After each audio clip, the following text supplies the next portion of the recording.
తెలుగు రాష్ట్రాల్లో అతిపెద్ద lift manufacturer lifts ట్రై.com dealership కూడా ఇవ్వబడును. లేట్గా వచ్చిన లేటెస్ట్గా రీఎంట్రీ ఇచ్చింది రాములమ్మ. అనూహ్యంగా ఆమెకు ఎమ్మెల్సీ ఇవ్వడమే ఆశ్చర్యపరిస్తే ఇప్పుడు మంత్రి కూడా అవతారనే ప్రచారం మరింత ఆసక్తిని రేపుతోంది. అది కూడా ఖాయమంటూ వార్తలు తెలంగాణ రాజకీయాల్లో హాట్ టాపిక్గా మారాయి. పోలీస్ క్యారెక్టర్ అంటే ముందుగా గుర్తొచ్చేది హీరోల్లో సాయి కుమార్ అయితే హీరోయిన్స్లో విజయశాంతి. ఈ lady super star daring and dynamic police officers పాత్రలో నటించి తెలుగు మహిళా ప్రేక్షకుల్లో గుండెల్లో నిలిచిపోయారు. పోలీస్ పాత్రకు తనే పర్ఫెక్ట్ అనేలా తన పవర్ఫుల్ యాక్టింగ్తో విజయశాంతి పేరు తెచ్చుకున్నారు.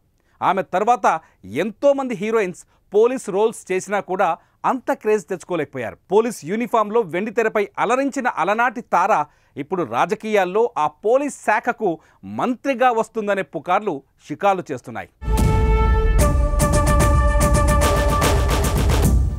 తెలంగాణ ఉద్యమంలో కీలక భూమిక పోషించిన రాములమ్మ అప్పట్లో మెదక్ నుంచి ఎంపీగా ప్రాతినిధ్యం వహించారు. ఆ తర్వాత ఆమెకు అంతగా కలిసి రాలేదు.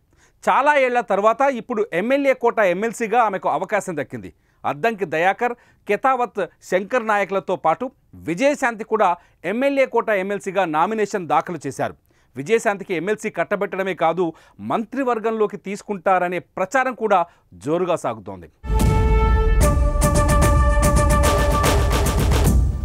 స్థానిక ఎన్నికలకు ముందు లేదా తరువాత జరిగే మంత్రివర్గ విస్తరణలో విజయశాంతికి బెర్తు దక్కడం ఖాయమని రాజకీయ విశ్లేషకులు చర్చించుకుంటున్నారు. ప్రస్తుతం సీఎం రేవంత్ రెడ్డి వద్ద కీలకమైన మున్సిపల్, విద్యా, హోంశాఖలున్నాయి.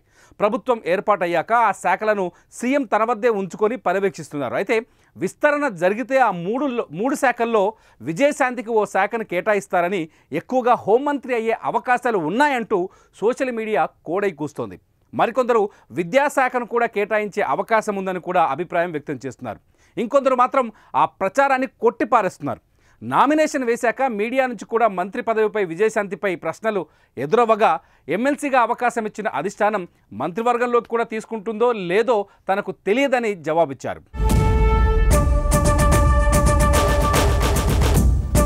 మీనాక్షి నటరాజన్ రాష్ట్ర కాంగ్రెస్ వ్యవహారాల ఇన్ఛార్జిగా బాధ్యతలు తీసుకున్నాక విజయశాంతి తెరపైకి వచ్చారు.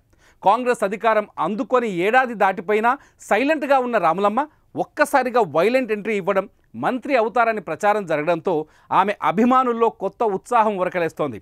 మరి ఏం జరుగుతుందో చూడాలి.